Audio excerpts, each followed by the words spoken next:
channel. My name is Edward Precious. We are going to be discussing on another topic today. I would like you to share this video, comment and like if this is the first time of joining my channel.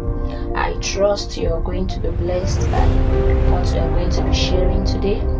And in today's topic, we are going to be looking at aligning goals with the search for a life partner.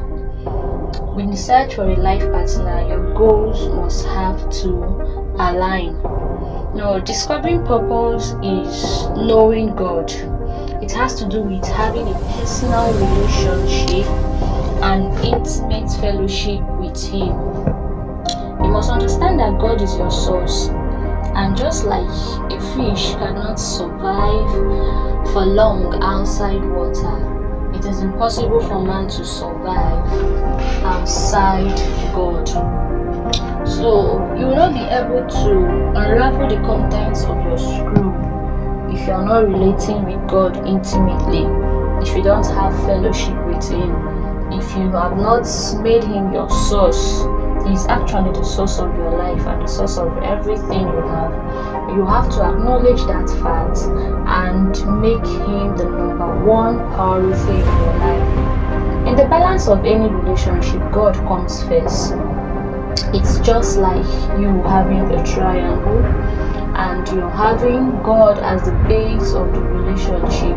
So after God, you as an individual comes next. What this means is that you have to establish a relationship with God.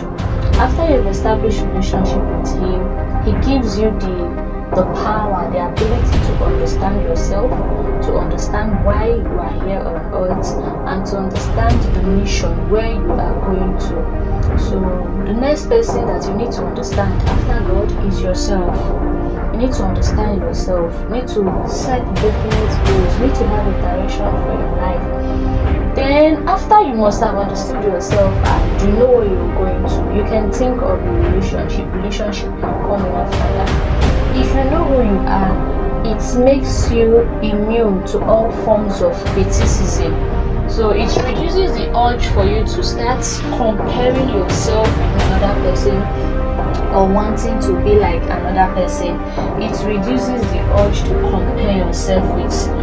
As humans, most times when we look at the accomplishments of those around us, those we think are our mates or of the same age group, we are tempted to think that it's either we are too slow or God has forgotten us or we are not going somewhere in life.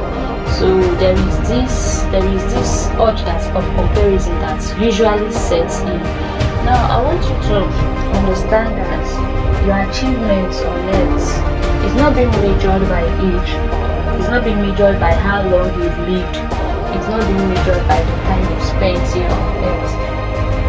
Some people end up saying my mates are married, my mates are in school, my mates have good job, my mates are handling good amounts of money, have made successful achievements, they have this company, they have that business running for them, but it seems as if nothing is working for me. I'm still single, I'm not married, I don't have a good home, I don't have a job. Have you asked yourself, those your mates that are married, are they happy in their marriages? Those of them that have businesses that are going, what was the price they paid? Are they really enjoying their life as you think they are? What are the things you think they did that made them get to where they have gotten to? Do you know that if Jesus Christ and Moses were to live with the same lifestyle, there will be a lot of people that will say that Moses was living a useless life while Jesus was fulfilling destiny? Because at age 33, Jesus was already done with his ministry on earth. So at age 30, he had started ministry, he was going about, he was healing the sick, raising the dead, doing a lot of things. Then at 33, he was done with his ministry on earth. And he was long gone. Moses started his ministry at the age of 80. So you could see that 50 years after Christ has gone, that was when Moses started his ministry. So if you want to compare the both of them, you would say Moses was living a useless life. He was rearing cattle in the field while Jesus was going about fulfilling ministry. So you could see that there is a difference in the timing of these individuals. Why in Moses' time, God has appointed for him the timetable for his life was that he was going to begin ministry at the age of 80. But for Jesus Christ, he began at the age of 30. So you don't compare yourself with another person. If you understand who you are, if you understand your purpose, if you understand your timing, if you have been able to develop or cultivate a relationship with God, you'll be able to download your scroll, and it will help you to live a life free from pressure and comparison. It helps you to make informed decisions. It is at this point of your life that you can consider going into a relationship, because you will not just settle for anyone, but you'll be choosing a partner whose goals and purpose align with yours. You will see clearly this person and understand their plans, understand their dreams and God-given purpose. And then you ask yourself, am I ready to help this person fulfill purpose?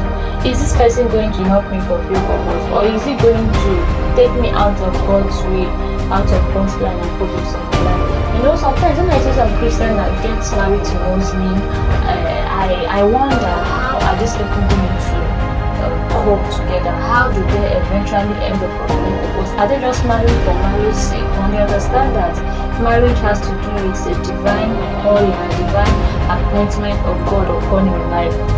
So you must ask yourself, can I fit into this person's dream? Can I fit into this person's vision? You have business here on earth, so you must understand yourself and understand this person before you can come together to see if you can actually collaborate or work together to fulfill purpose and destiny. You have no business with a man who has not clearly planned out his life. You have no business with a woman who does not have the direction of where she's going to. You have no business with anybody that does not have any destination in mind. Your partner should be someone whose purpose is related to yours, or they at least understand your God-given plans and they are willing to fulfill the purpose. Now, so many people get married and at the end of the day they get frustrated in the marriage because most people did not listen to this message of this thing. They did not hear this thing you're hearing about clearly defining purpose and understanding. If you have not clearly defined your role and if you've not clearly planned out your life, this is the time to do so. So you don't end up with someone that it's not going to same direction with you and will not help you fulfill purpose. So many people go into relationship and end up losing sight of their purpose and ambitions, that may because of pressure. At the long run, at the end of the day, when we appear on the other side of the divide, God did not ask you, did you get married? How many children do you have? How many children were you able to give to your husband and parents? How many children did you give birth to so your family will not see you barren or you can't give birth to children? What he is going to ask you is, what were you able to do with the ideas I gave to you? What were you able to do with the anointing, the things I have bestowed on you to help you fulfill purpose, fulfill destiny? That is the question he's going to ask you. He's not going to ask you about marriage. He's not going to ask you about children. Marriage is good, but any marriage that will take you outside God's plan and God's will for his life. It is another good thing that when goals are clearly defined and purpose is clearly defined, you begin to see clearly. You will understand when a person that is not meant for you comes across your path. But if there is no clearly defined goal or purpose, you will not be able to tell wrong from right. I hope that you're blessed today, and I hope that you're able to find out what that dream is, discover what your purpose is, and go along with God's plan for your life. Once again, my name is Edward Precious, and I would love you to subscribe, like, and share this video if it has blessed you, so others can also be blessed from it. Thank you once again. See you next time on the same channel.